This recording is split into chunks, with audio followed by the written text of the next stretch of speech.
catch my Okay, breath. so what does Palantir, Elon Musk, and E-Torro all have in common? Okay, so You just have a guess, I guess. Yeah. so Peter Thiel and Elon Musk worked together at PayPal, Yeah. and part of the old PayPal mafia. Yeah. E-Torro, though. eToro is a trading platform. Yeah, it is. Socially based trading It is, platform. yeah. I don't You're know telling me. who. Yep. I don't know who works there, so I can't tell you what the Okay. connection is. Okay. All right, do you want me to tell you? Yeah, you tell me. Well, I'll explain the segment, which will explain it. Okay. Okay, so I'm going to talk about a company called Blacksky. Yeah. Okay. I'm glad that you're talking about Palantir in one. Yeah. In one thing. I know, right? That's normally my thing. I know. I thought you might be a bit offended. No, I'm proud. You're proud? Okay, Proud. awesome. So there's a company called Blacksky. Okay. And they have just recently merged in a SPAC deal. And so I think they're a really cool company. And I think it could be a good little investment. So they were founded in 2014, so pretty fresh, to be honest. And their headquarters is in Washington, D.C. They have a second headquarters as well, but I think that's where their main headquarters is. And basically what they do is they provide real-time geospatial intelligence by similar to, like, this is going to sound very similar to Palantir, which is where it becomes really interesting. By monitoring activities worldwide, right? And so they've got like a big satellite constellation over the Earth, and so certain customers can tap into that and use it for pretty fast monitoring, and then also a bunch of AI analytics as well. So basically, it combines the space data with. So back in the old days, I know we've kind of talked about this with Palantir a bit, but previously you'd have to take the space data, which was there from satellites we already had in space, and you'd take that data to a consultant or an expert, and they'd have to sort of explain what's going on and stuff like that. And then you'd have to try and plug that into some sort of software or analytics program to generate some sort of actionable outcome. So do they own the satellites, or they own the process? They own it all. Right, that's cool. Yeah, so they own satellites. And so by the end of this year, their plan is to have, it doesn't sound like very many, but they plan to have 14 satellites in space, some of them at different orbits. I'll talk a little bit more about orbits a little bit later.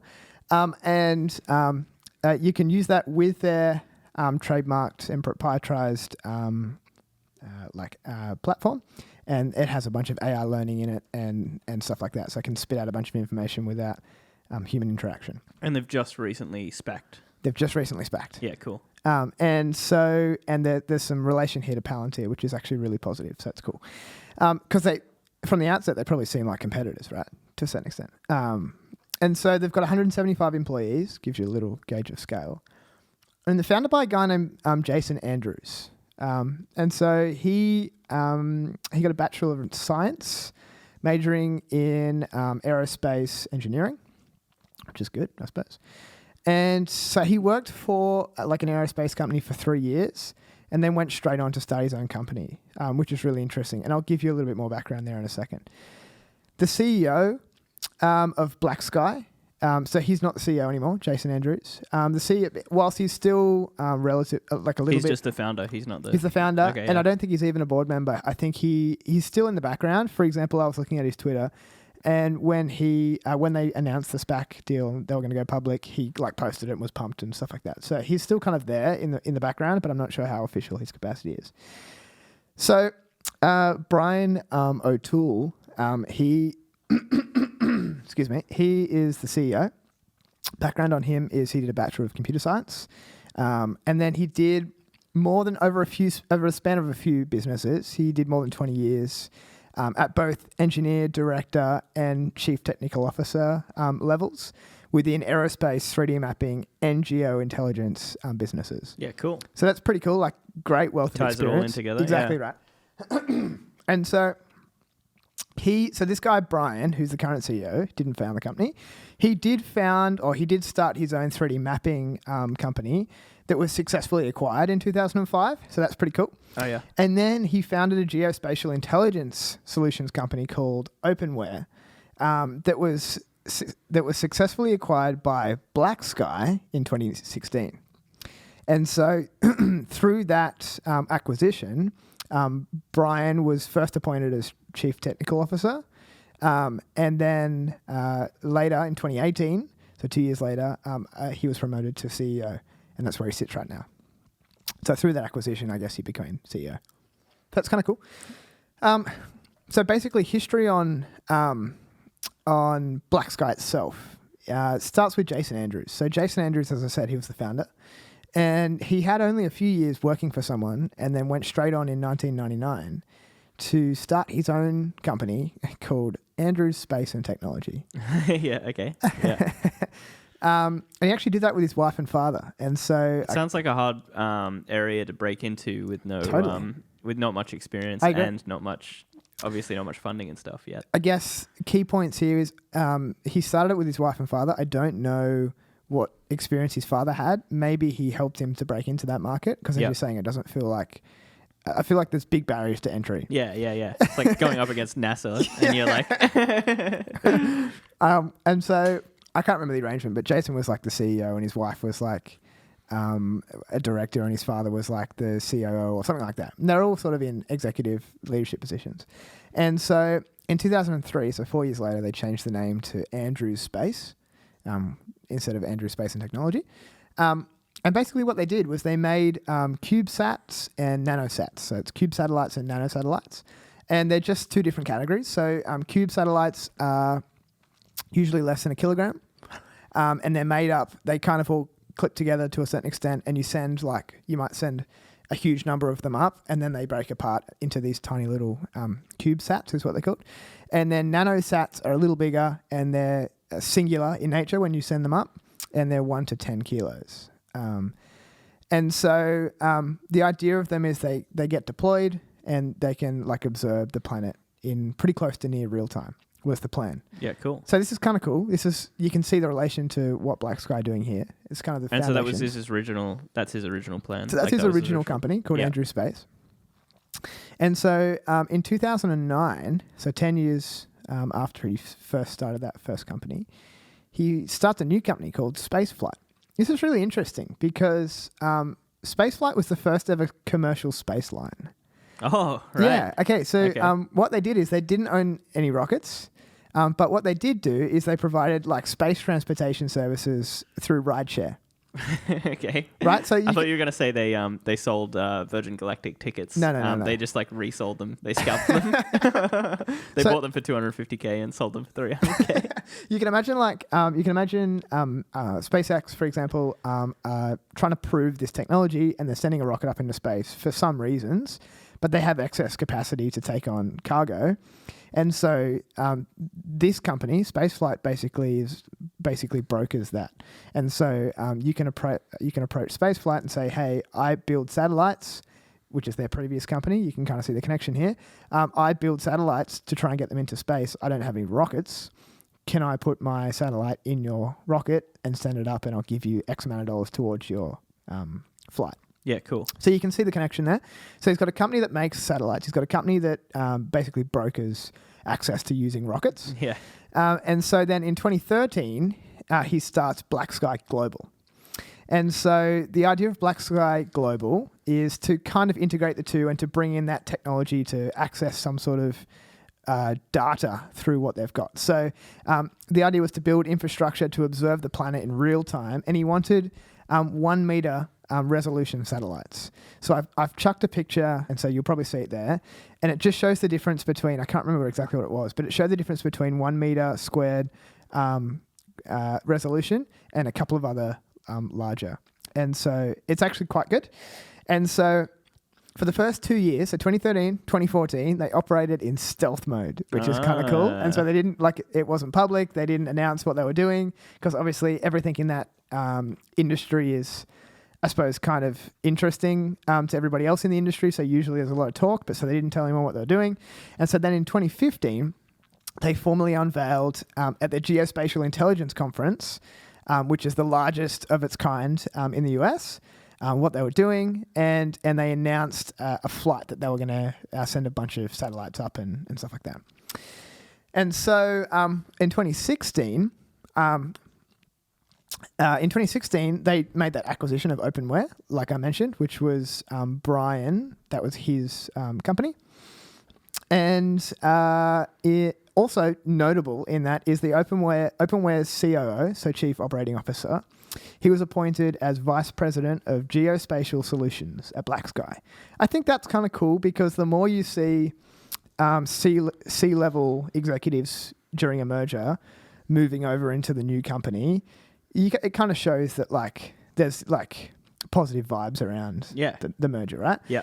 And it shows that you're actually getting all of the skills that was, I guess, intended when you were making that acquisition. Yeah, for sure. Yeah. You know, and so then in 2021, Blacksky has merged with Osprey Technology Acquisition Corp, which is a SPAC, and that they're going to bring them to the public markets. So that's the history.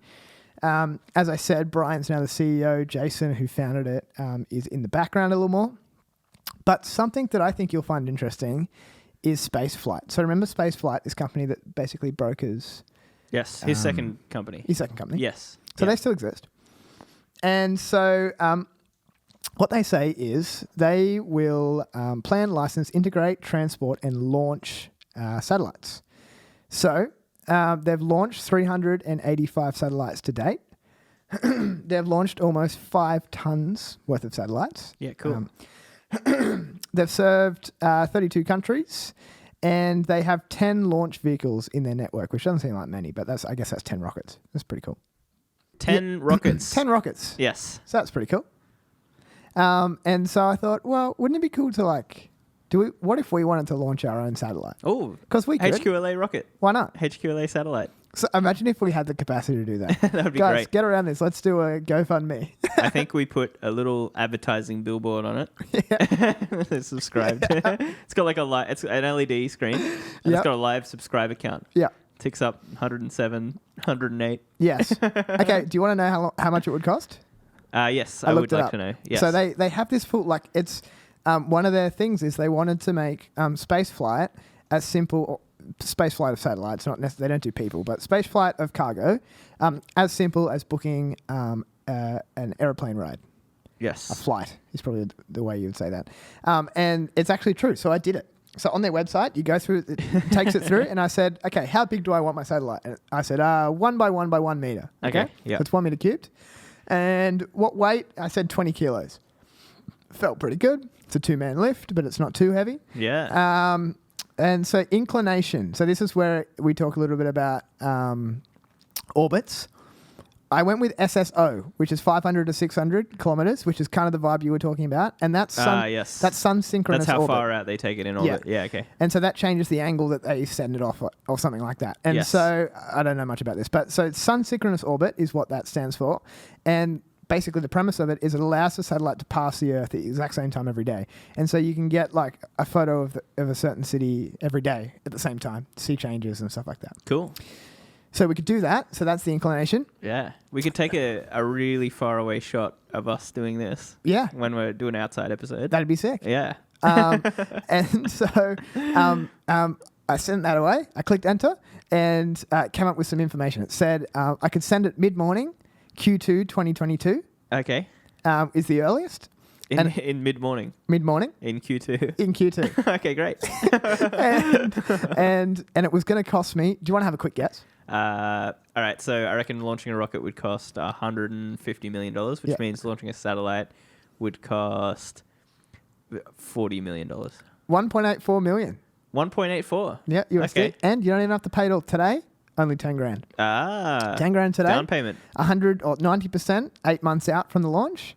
And the other 10%, 3 months out from the launch. Business idea right here. How funny is that? Crowdfund on Kickstarter a 1 meter cube of this thing, and then the person that bids the most on their Kickstarter does the biggest donation.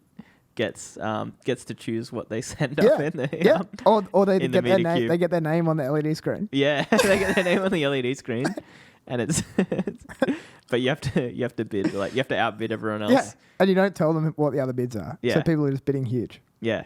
Yeah. True. And then you could, if you get to 2 million, you just get to keep 200K for taking that massive risk. So that was cool. That was interesting, right? Yeah, that's good. Sick segment, hey? Yeah. Okay, so what does Blacksky do? Back onto the topic of Blacksky, okay? Yes, yeah. Had enough of the other silly companies. And so Blacksky, they have 3 applications for the technology, and this is going to ring similar to Palantir, but I'll go through it quickly. The first one is government defense intelligence. The next one is commercial construction and industrial needs. And then the other one is catastrophe, climate, and natural disaster environmental stuff. So I just summarized, they've got a bunch of different products and stuff. I'll just summarize how they apply some of their technology. So what you can do is you can task a satellite on demand.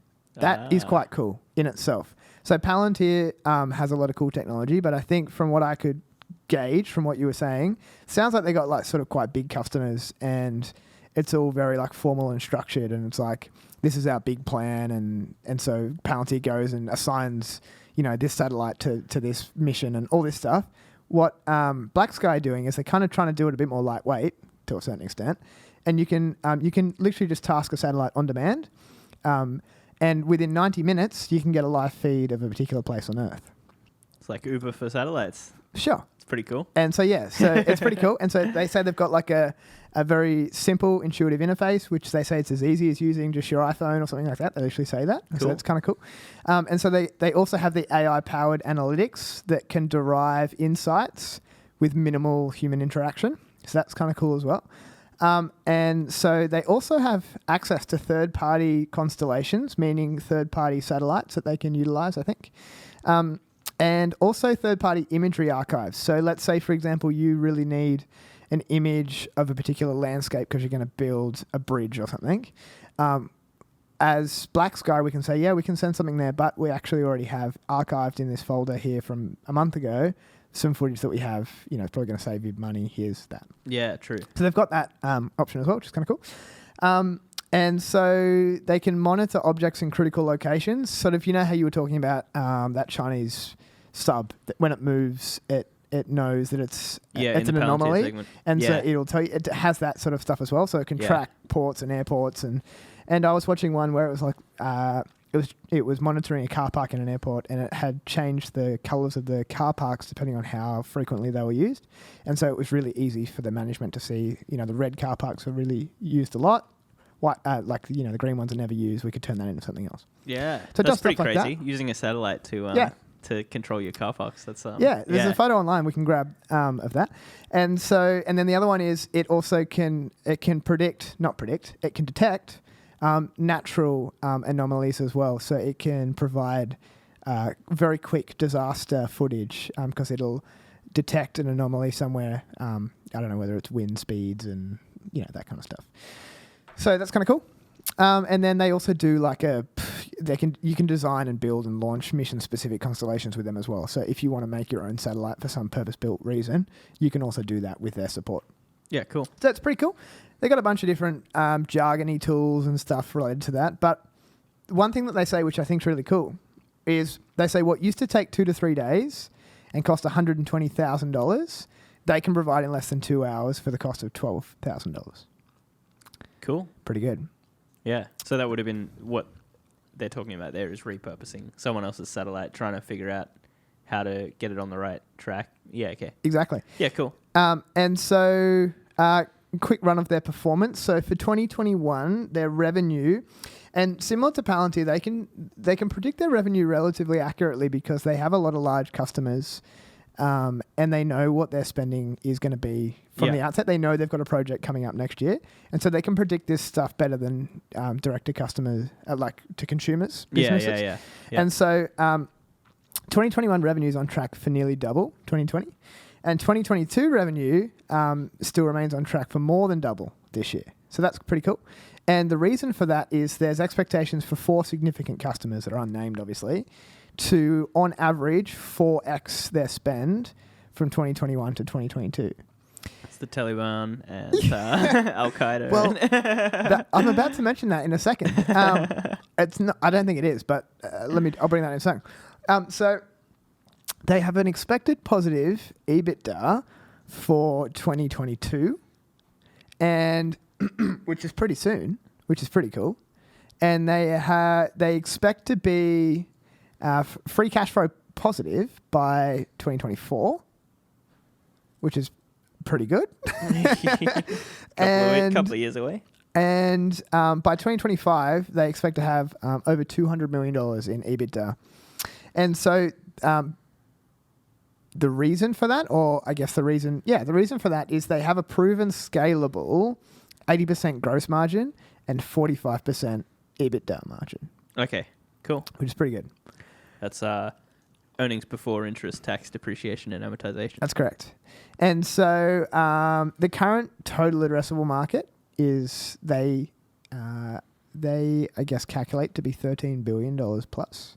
Okay. 2025. That's the total addressable market. Yeah. Okay. For what they provide. Yeah. 2025 they expect it to be $40 billion, which is a large increase. And so, as I said, they expect to have 14 satellites out by the end of the year and 10 ground stations. And they expect 25 new enterprise customers just this year, cool. Which is pretty cool. And so, as you did mention Afghanistan, they did 30-day monitoring of the fall of Afghanistan. And so, some interesting data from that was they got 300 plus AI-generated significant tips, is what they call it. And so that's, the AI bots telling someone in control that something's happened, someone's moved, an aircraft has moved, and it's been somewhat significant. So that's pretty cool. More than 200 published images, usable, archivable images, and only 90-minute latency of the live feed to those who were operating. Another interesting one is there's a port in Australia, in WA, called Port Hedland. Okay, and I'd never heard of it before. And it is apparently, I don't know how much this changes year to year, but as of possibly 2 years ago, they were promoting it as the world's largest bulk export port in the world. Okay. And so the reason that is by sheer tonnage, and I think it's mainly coal, iron ore and iron ore and stuff like that. Yeah. And so Blacksky did a 12-month monitoring of that, and they monitored the port itself, and they had allocated on their system where each port docked. So where does BHP, where's their sections where they dock their boats, and this company and this company and this company. Yeah. And then similar to the car park thing, basically, they could show you how each boat parking spot, I don't know what you call that. Mooring? It's not even a mooring. What is it? Slippage? Great. Yeah. How each slippage was used throughout the 12-month period. So it's kind of cool. It gives them some data. And so currently their data or their stats are 1 million observations per day, more than 100,000 data sources delivering around 18,000 significant events every day. So that's pretty cool. So in regards to their share price and the SPAC and Palantir, so in August 2021, Palantir and Blacksky completed a joint pilot program where they were able to deliver intelligence to certain Palantir customers within minutes without human interaction. So what I could tell from that is it seemed to speed up Palantir's process for certain customers who required it. The program or the joint venture integrates Blacksky imagery and analytics into the Foundry platform. Yeah, cool. And Palantir users can access Blacksky tasking on-demand functions. Yeah, so Foundry is their corporate enterprise software, and I would assume that it wouldn't integrate into their Gotham stuff because Gotham is the because that's what they already use for military and Gotham everything. Is? Yeah, Okay, and I assume that Gotham has to be run off the military's own satellites because of security reasons and everything. Yeah, which means that because I saw them retasking satellites and stuff in Palantir. Yeah. And I was like, oh yeah, that's really cool. Oh, but they couldn't do that with just any satellite. Yeah. They would have to use their own stuff. So yeah, that makes more sense. That it's a Foundry integration. And so because of that successful joint program over a certain period of time, Palantir committed to an equity investment, which is scheduled after the SPAC combination. So that's pretty cool. And so the SPAC itself. Also, it hasn't already merged. They've announced it, but it isn't trading with that ticker. Right. Okay. So they're still. Yeah. So cool. yeah. Yeah. So it's still a blank check company. Yes. And yes. Black. Correct. What's it called? Blacksky. Blacksky. Yeah. Cool. Yeah. Correct. And so the SPAC itself, as I said, it's called Osprey Technology Acquisition Corp. The ticker is SFTW, and the owners of the corporation is Edward and Jonathan Cohen, who are father and son, which is interesting. And just like his old business. Yes, true, I suppose. Yeah, that's true. Just like Jason Andrews and his father and his wife. And it's their second SPAC that they've ever done. And it was raised at a $1.5 billion valuation. I don't know what the valuation of Palantir is, but assuming it's a lot more than that. Yeah, it's about 40 billion. Okay, great. So give some perspective. And it provides about 280 million in cash to Blacksky. And a couple of notable PIPE investors, Tiger Global, Peter Thiel's Mithril Capital Fund, and Hedda Sophia, which is a guy named Ian Osborne's organization. But the reason that seemed recognizable to me is because he partners with Chamath in all of his SPACs. Oh, cool. So their SPACs they're sponsored by Social Capital Hedda Sophia. Oh, right. Right? That whole phrase? Yeah. And so Ian Osborne has his own companies or whatever. Yeah. And he does his own things. And so that was my take on it, because I read one article and it said that Chamath had invested in it. Yeah. And then I looked into it and I don't think he has. I think they just assumed, like they saw Hedda Sophia and then they knew that Social Capital Hedda Sophia was like one thing. Yeah. And they just assumed that he'd invested in it. I don't think he has. Yeah. But his partner in all of his SPACs has invested in it, which is kind of cool. It's like Moe and Shandong, and then they're two separate companies. But if What's you that? see one of I don't them, know what that is. You know the most famous champagne in the world is Moe. I know Moe. Yeah. Yeah, Moe. Yeah. And Moe and Shandong is like what the like mega bottle is, and Shandong is a separate brand. Oh, really? And Moe is a separate brand. Yeah. And they both make their own like separate champagnes, but they also make one. Oh, really? Together. Okay, but people associate them together. I like it. Say Chamath's last name. Palantir. Nice. Yeah, I think we're getting better. All right. And so they listed at $10 a share USD, and they began. No, that's wrong actually. That's true, but I think the merger has actually completed. I think it completed about 10 days ago. I think maybe the ticker is BKSY. I think it is. And it certainly will be by the time this comes out. And the market price today is $10.59. It was like $11 something, but old mate in China crashed everything. Yeah. Yeah. And the market cap is currently $1.4 billion. So, in summary, I think it's a cool company. I think it's cool because I like Palantir, and if Palantir think it's legit, then I think it's legit. I like that they haven't just come and opposed each other, but they're working together. Yeah, that's cool. I think that's really cool, and it provides a lot of value to both customers. And so I think they must have realized that the sum of the combination is more than the individuals, Ooh. And so that's a clippable piece right there. That's good.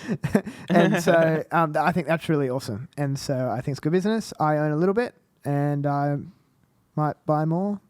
Bought some today, which was a good time. Cool. Yeah, I mean, yeah, everything's down. So. But anyway, in the long run game, who cares? Yeah. Yep. So that's that. Now, my second segment is related to that. Shall I just keep going? Yeah, I think we got to leave a space for a little transition. Okay. Sound.